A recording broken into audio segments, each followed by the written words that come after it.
Olá, tudo bem? Como vocês já sabem, eu sou o Lucas e eu estou acompanhando vocês na matéria de História Geral. E hoje a gente vai falar sobre a história de Roma, né? A história de Roma Antiga. Roma foi o último império, o último grande império do mundo antigo, esse período que nós chamamos de Antiguidade Clássica, período muito importante, e com grandes exércitos, um exército muito poderoso. Roma ocupou grande parte da Europa, o norte da África, né, além da Península Itálica. Tá? Primeiramente, nós precisamos partir para a questão do surgimento de Roma, para as explicações do surgimento de Roma. Nós temos a explicação mitológica e a explicação histórica. A explicação mitológica é contada a partir da história de Rômulo e Remo.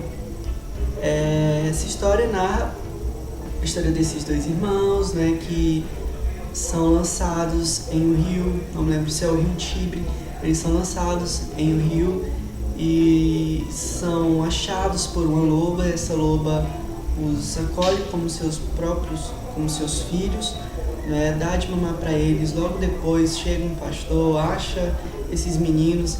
Aí depois, quando eles se tornam adultos, eles retornam para sua cidade.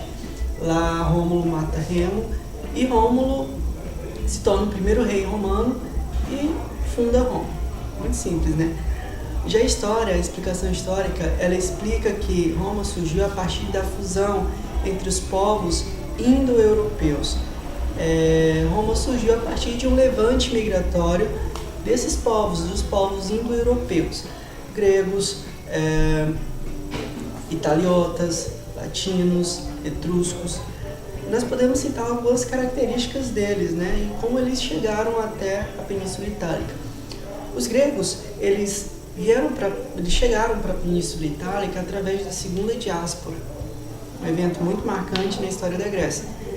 Esse povo ele tem como característica principal e traz para Roma a questão da mitologia, né, a questão da religião também, do politeísmo.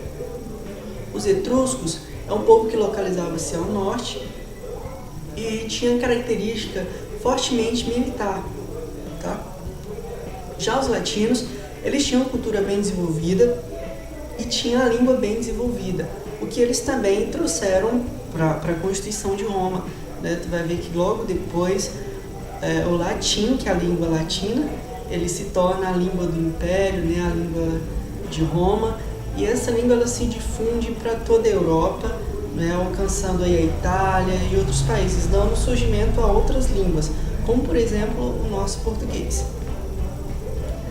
Roma é a capital da Itália, país europeu localizado em uma das penínsulas do mar Mediterrâneo. Trata-se da Península Itálica, situada na Cordilheira dos Alpes e banhada pelos mares Adriático, Tirreno e Jônio. Entretanto, Roma, durante a expansão territorial até o seu fim, ela ocupa uma faixa de terra maior do que essa descrita, porque ela vai além até mesmo da própria Península Itálica, ocupando grande parte da Europa e até mesmo o norte da África. A história de Roma está dividida em 3 períodos: o período monárquico, o período republicano e o período imperial. O período monárquico ele tem seu início em 753 a.C.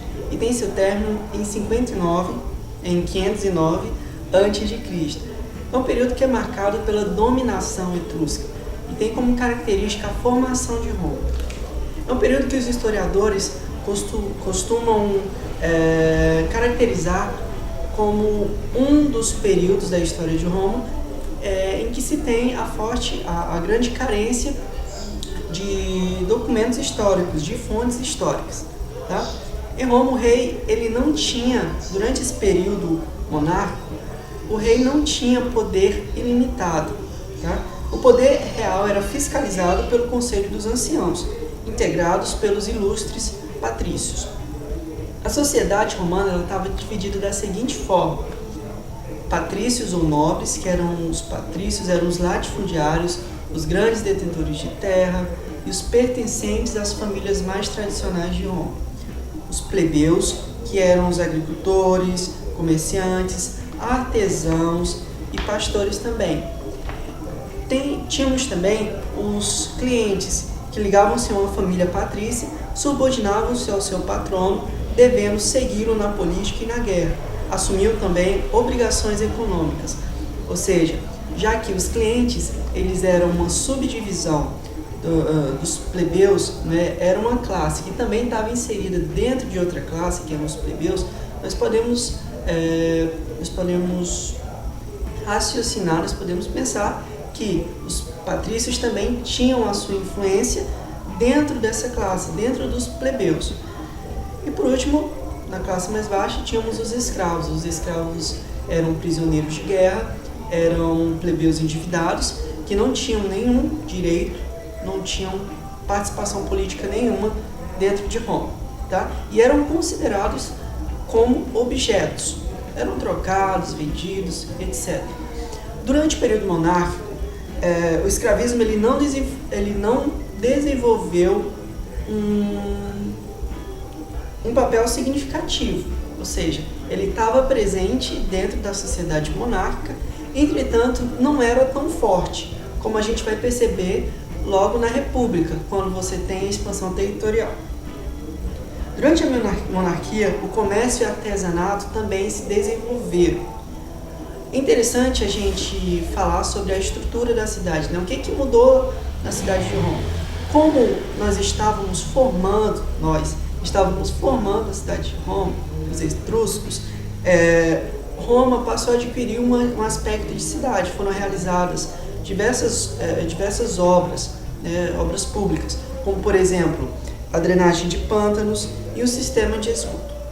Passando agora, já ia esquecendo, o primeiro rei desse período, o primeiro rei do período monárquico foi Roma, e o último foi Tarquínio Sobiro. Tarquínio ele foi deposto pelos senadores, que eram os ilustres patrícios, né? Os patrícios se descontentaram com o governo de Tarquínio e depuseram ele, fazendo com que quem assumisse o governo fossem 2 magistrados, que são chamados os cônsules, que tinham um poder, que tinham uma participação política, né? Tinham o seu governo durante um ano. Falando sobre a República agora. O período republicano é um período marcado pelo grande desenvolvimento no sistema político. Primeiro, o que significa república? República vem do latim res publico. O que significa? Traduzindo para o português, significa coisa pública. E é realmente, literalmente, esse conceito que Roma vai adquirir a partir da República. Ou seja, o período republicano rompe com o monárquico, justamente porque o Estado já não é mais uma propriedade do governante.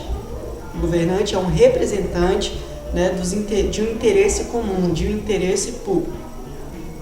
O governante ele também não deve utilizar o Estado para o seu bem privado, né? Já que ele é um representante, né? Já que o Estado é um bem comum, ele deve respeitar e obedecer o interesse de uma classe, ou de todas as classes, o que não vai acontecer. Nessa época, a sociedade romana ela estava assim organizada. Nós tínhamos os cônsules, os plebeus, os clientes e os escravos. Nós tínhamos também alguns dos cargos que existiram durante o período republicano que a gente deve falar, como por exemplo os pretores. Os pretores eles eram eleitos pela Assembleia Setoriana e compeliam-lhes decidir as contendas entre os cidadãos romanos, que nós podemos chamar, que era conhecido em latim como praetor urbanus, e os conflitos entre os cidadãos romanos e os estrangeiros, que era o praetor peregrinus. Okay? Nós temos também os censores. Os censores eles promoviam o censo anual da população e eram responsáveis também pela questão da moralidade pública. Os edis eram encarregados da conservação da cidade, do policionamento e da autoridade do abastecimento. Os questores eram os cobradores de impostos. Os edis, não, os tribunos eram representantes da plebe, convocavam os concílios desta e os comícios tribunos, e diante desta Assembleia Popular apresentavam proposições de caráter político, administrativo e militar. Outra organização bastante importante era o Senado. Tá? O Senado era formado principalmente pelos patrícios, e logo depois a gente vai ver que foram criados também os tribunatos. No fim, composto por 100 membros na origem. Quando o Senado ele originou-se, né, quando ele teve sua origem, ele era composto apenas por 100 membros. Logo depois, no fim do período real, ele adquiriu 300 membros. 600 no tempo de Sila, 900 no tempo de César, já passando para o período imperial, para o fim da República. A idade exigida para participar da Assembleia mudou bastante, variou bastante. E esse era um cargo vitalício, ou seja, para a vida toda. Tá? Tínhamos também a Assembleia Centuriata, que eram os cidadãos que consistiam numa reunião do exército no campo de Marte. Eram os soldados, eram os representantes do exército que comandavam isso. A Assembleia Centuriata elegia os cônsules, os pretores e os censores e votava as leis. Agora a gente, em um período de intensa agitação social, como foi o período republicano, onde nós temos o crescimento da população, nós temos o crescimento econômico e político também. À medida que Roma cresceu e se tornou poderosa, as diferenças entre os patrícios e os plebeus se acentuaram. Marginalizados, os plebeus desencadearam uma luta contra os patrícios, que se estendeu por cerca de 2 séculos.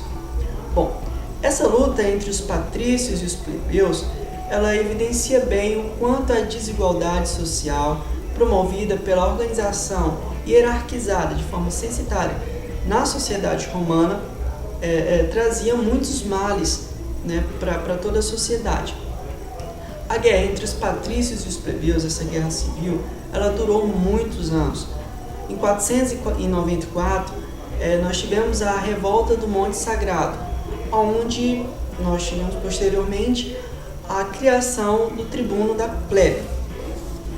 Lá em 450 anos antes de Cristo, nós temos a criação das leis das 12 tábuas, onde os plebeus obtiveram a igualdade jurídica com o estabelecimento de uma legislação escrita, o que limitava o poder dos patrícios em interpretar as leis. Em 445, nós temos a criação da Lei Canuleia. A Lei Canuleia, ela promovia a igualdade civil e a possibilidade de patrícios e plebeus se casarem, tá? A possibilidade de haver este casamento interclasse. Em 367 a.C., nós temos a criação da Lei Licínia. A Lei Licínia, ela abriu aos plebeus enriquecidos as portas das magistraturas e regulava a exploração da ágea pública, ou seja, das terras públicas. Tá? Falando agora sobre a expansão das fronteiras romanas. A expansão das fronteiras romanas, elas tiveram 2 objetivos principais: defender Roma do ataque dos vizinhos rivais e assegurar terras necessárias à agricultura e ao pastoreio. No fim das Guerras Púnicas, em 146 a.C., iniciou-se um período de intensa agitação social. Essa agitação social, como nós passamos agora, nós vimos a questão da guerra civil, né, entre esses conflitos entre os plebeus e os patrícios, onde os plebeus eles exigiam os seus direitos. Isso tudo fez com que a sociedade fosse enfraquecendo. E é um dos motivos para que essa instabilidade política viesse a existir. Outros motivos que eu demonstrei em um diagrama foi a criação dos triunviratos ou triarquia, o que possibilitava a questão de um governo, a questão da eleição de um governo ditador, eleição de um ditador, e o fortalecimento do exército, o que fazia com que vários generais lutassem entre si justamente para assumirem um posto no triunvirato e logo depois, se destacassem, assumiam o posto de ditador. O primeiro triunvirato aconteceu em 60 anos antes de Cristo e teve políticos de prestígio participando desse triunvirato. Tivemos Pompeu, Crasso e Júlio César. Entre esses três, Júlio César destacou-se e tomou o título de ditador vitalício, formou a mais poderosa legião romana e promoveu uma reforma político-administrativa, distribuindo também terras entre os soldados. O imenso poder de Júlio César fez com que o Senado não ficasse alegre. Logo, o Senado estava sendo esquecido pela sociedade e eles queriam participação total também. Só que o Senado não contentou, não se alegrou com as atitudes que Júlio César estava tomando e em 44 anos antes de Cristo, o Senado, os senadores, esfaquearam Júlio César. Tá? A disputa pelo poder continuou com o novo triunvirato em 31 anos antes de Cristo, no Egito. O regime republicano teve seu fim logo após a vitória de Otávio sobre as forças do Marco Antônio, e o que o fez voltar vitorioso para Roma e governar sem oposição. Daí nós temos o fim desse período republicano.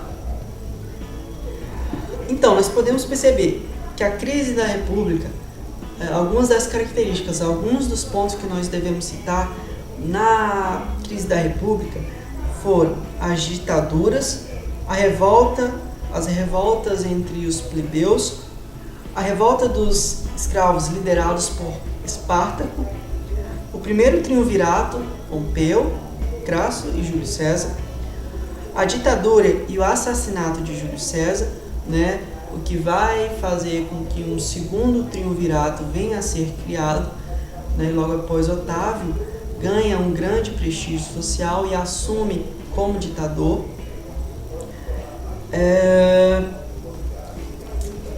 Só esses os pontos que nós podemos ressaltar na República Romana. Passando para o Império, algumas características que são presentes no Império são o latifúndio, o êxodo rural, nós temos a política de pão e circo, a criação de uma nova classe social, decorrentes, uma das consequências do expansionismo, e as guerras civis que continuam, as guerras civis entre os plebeus e os patrícios. Otávio Augusto inaugurou a política do pão e circo, reduziu o poder do Senado, dividiu a sociedade com base na renda, consolidou as conquistas e promoveu um florescimento cultural. Nos séculos I e II da era cristã, o apogeu do Império, a Pax Romana. Bom, tradicionalmente o período imperial ele costuma ser dividido em dois, o Alto Império e o Baixo Império. O Alto Império compreende ao período de apogeu da sociedade romana, onde Roma alcança grande esplendor. Nesse apogeu nós temos a política de pão e circo, a Pax Romana, onde surge a questão dos gladiadores, daquela diversão toda, a expansão da língua latina e também a forte perseguição aos cristãos. Já o Baixo Império é uma fase marcada por crises que conduziram à desagregação do Império Romano. Esse Baixo Império, essa fase de crise, ela iniciou-se no ano 3, ok? Do século 3 ao século 5. Ela iniciou-se do século 3 e durou até ao século 5. A crise do século III é chamada de a crise do escravismo, pois com o fim das guerras de conquistas, diminuiu a quantidade e a qualidade dos escravos. A insegurança e a crise econômica acelerou o processo de desagregação. No plano político de 235 a 268, Roma teve vários imperadores, os quais governaram pouco tempo, sendo na maioria dos casos assassinados. Então, o que foi assassinado durante a história de Roma não foi somente Júlio César, mas outros imperadores também, justamente por não satisfazerem os ideais dos patrícios, os ideais do Senado, né? O período do Baixo Império, nós podemos falar da criação, da instauração da tetrarquia, certo? A partir de então passaram a existir 4 imperadores, 2 deles com o título de Augusto e os outros 2 com o título de César, cabendo a estes últimos substituírem os Augustos em caso de sua morte ou decorridos 20 anos de seus governos. Diocleciano procurou conter a alta dos preços e salários com o Edito Máximo, que aconteceu em 301. O congelamento da economia acabou fracassando. Constantino, pelo Edito de Milão, concedeu liberdade de culto aos cristãos. Nós podemos já entrar aí na questão do fim, né, da crise do Império, da divisão do Império. Algumas das questões que levou ao fim do Império do Ocidente foi justamente a difusão do cristianismo, o que fez com que o imperador perdesse grande prestígio, grande poder diante da sociedade, tá? Principalmente com o Edito de Milão, que até então a questão da religião em Roma era a seguinte: se você não pertencesse à religião do Império, você seria perseguido. O Império não aceitava a tua religião, você teria que ter a religião do Império. O cristianismo é uma religião monoteísta que ia de forma contrária a todos os dogmas que eram impostos pelo imperador, que eram impostos pela religião politeísta, porque eles acreditavam que o imperador era Augusto, que o imperador era divino, e eles deveriam prestar culto ao imperador. Os cristãos disseram: nós não faremos isso, o que enfraquecia o poder do imperador. O fim do Império. A palavra bárbaro tinha para os conquistadores romanos um caráter pejorativo, essencialmente ideológico.